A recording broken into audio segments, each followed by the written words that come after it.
Después de mucha espera, ya está aquí el primer episodio de House of the Dragon, la nueva serie de HBO basada en el mundo de Game of Thrones. La historia se basa en la novela Fuego y Sangre de George R.R. Martin y se centra, en este caso, en la familia Targaryen, específicamente en varios de los antepasados de Daenerys Targaryen, quien fuera una de las grandes protagonistas de Juego de Tronos. Ahora sí, vayamos a las impresiones del primer capítulo, sin spoilers.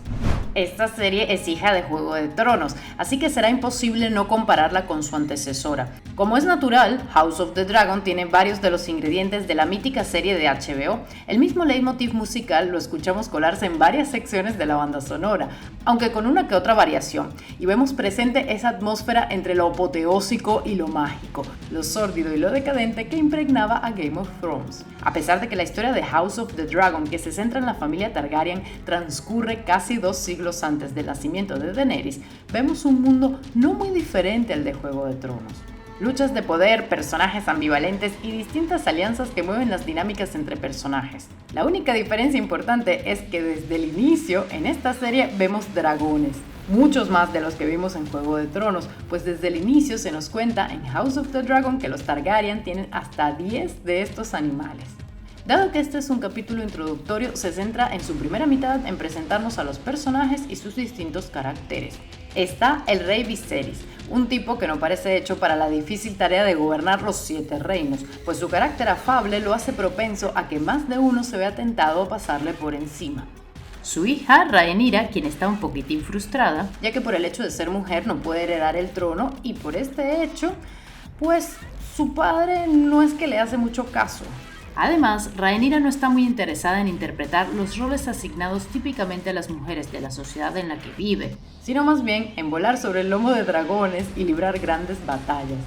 Y luego está Daemon, el hermano del rey, que es un bicho cruel y sanguinario a que muchos en el Consejo Real ven como a la peste. La primera mitad del episodio quizás no genera particular interés a menos que hayas leído el libro Fuego y Sangre o seas muy fan del universo de George R.R. Martin. Pero justo cuando se empieza a echar en falta esos momentos límite a los que nos tenía acostumbrado Juego de Tronos, el capítulo da un vuelco en la narración y le presenta a uno de los personajes una de esas elecciones imposibles que solía plantear Martin, en las que alguien tiene que tomar decisiones verdaderamente desgarradoras. Digamos que la serie empieza, en realidad, a partir de ese momento, que no diré cuál es para no hacer spoiler. Pero volvamos a los personajes. Tenemos un rey un poquito corto de miras, una hija con daddy issues que habría preferido nacer hombre y un hermano medio chiflado siempre dispuesto a desenvainar la espada. No es difícil imaginar cuál será el camino que tomarán los acontecimientos. En esto quizás el arranque de la serie es un poco más obvio y sencillo de lo que fue el de Juego de Tronos, que fue una serie mucho más compleja de seguir por la increíble cantidad de personajes y subtramas que dentro de ella habitaban. Esto se agradece, ya que no siempre fue fácil de llevar a lo largo de Game of Thrones las complicadas e intricadas relaciones entre las distintas casas, personajes y eventos históricos que componían sus tramas. Algo en lo que esta serie se distancia ligeramente de Juego de Tronos, o al menos por ahora, es que no nos presenta ningún personaje equivalente a Ned Stark. Recordemos que el Señor de Invernalia y sus hijos eran una especie de brújula moral dentro de una historia llena de personajes inescrupulosos, en su mayoría, o ambiguos en el mejor de los casos. Digamos que los Stark eran como los niños buenos que le recordaban a los demás que en el mundo todavía quedaban personas justas.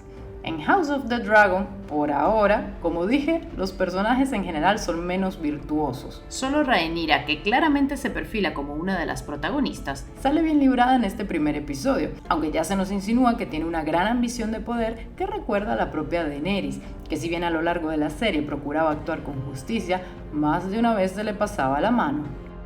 En este primer capítulo no hay grandes momentos de espectacularidad visual o narrativa, salvo por uno que otro momento de brillo en el montaje. Pero como es un capítulo introductorio, pienso que probablemente estén guardando los platos fuertes para más adelante. La serie cuenta nuevamente con Miguel Sapochnik, quien dirigiera varios de los episodios más recordados de Juego de Tronos, como la Batalla de los Bastardos o la Noche Larga, así que al menos en los apartados del ritmo narrativo y la parte visual podemos confiar en que House of the Dragon estará a la altura de su antecesora. En general, creo que este fue un primer capítulo correcto, pero no como para tirar fuegos artificiales. Uno de los ingredientes que eché en falta fue el uso del cliffhanger al final del episodio, que terminó volviéndose un sello de Game of Thrones. Esos finales límite en los que te dejaban queriendo más y luego no podías esperar a ver lo que pasaba a continuación. En este primer capítulo de House of the Dragon, ese cierre fue más bien predecible. Lo otro del universo de Game of Thrones que eché en falta fue esa capacidad que tenía Martin para plantear situaciones en las que sucediera algo totalmente inesperado. Nadie se esperaba que a Ned Stark le cortaran la cabeza. Nadie se esperaba que a Robb Stark lo mataran junto a su esposa y su hijo no nacido a traición. Nadie se esperaba que Joffrey muriera envenenado o que la montaña le reventara la cabeza con sus propias manos a Oberyn Martell.